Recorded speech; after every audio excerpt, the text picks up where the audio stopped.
Hello दोस्तों, ये कहानी है राजा की जो मिठाई का बहुत शौकीन था। राजा के लिए मिठाई उसके राज के सबसे अच्छे हलवाई के यहाँ से आती थी। रोज की तरह राजा एक दिन मिठाई खा रहा था, तभी उसने देखा उस समय मिठाई के डब्बे में मक्खी मरी हुई।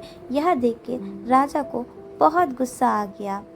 बात तो छोटी सी थी, लेकिन वो तो राजा था, उसके लिए कोई बात बड़ी नहीं थी। हलवाई इस गलती के लिए सजा और हमेशा की तरह उसे राज से निकाल दिया। इस बात को काफ़ी समय बीत गया। एक दिन राजा कुछ सैनिकों के साथ शिकार के लिए गया।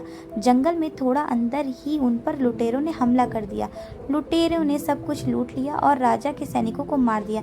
राजा किसी तरह अपनी जान बचाकर वहां से भागा और दूसरे राज की सीमा पर पहुंच गया। कुछ देर में अंधेरा हो गया और वो राजा सुबह होने का इंतज़ार करने लगा।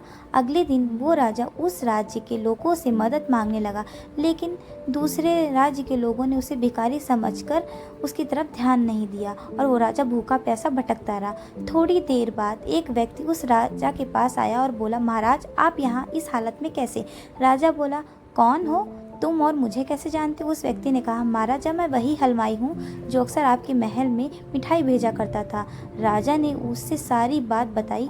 उस हलवाई ने राजा की मदद करी, उसे वापस अपने राज भेजने का सारा इंतजाम कर दिया। वापसी के वक्त राजा ने उस हलवाई को वापस अपने राज को चलाने के लिए कहा, लेकिन हलवाई बोला, महाराज इस राज्य में मेरा बहुत नाम है, मेरी बनाई मिठाई पूरे राज्य में बहुत फेमस है। यहाँ आकर मैं काफ़ी अमीर हो गया हूँ। अगर आप उस दिन मेरी गलती की वजह से मुझे राज से नहीं निकालते तो शायद मुझे ये सब कभी नहीं मिल पाता और ना ही कभी आपकी मदद कर पाता। आप ऐसे ही भूखे प्यासे मर जाते तो शायद जो भी हुआ सब अच्छे के लिए। तो गाइज़, मेरी वीडियो अच्छी लगे तो लाइक करें। बाय।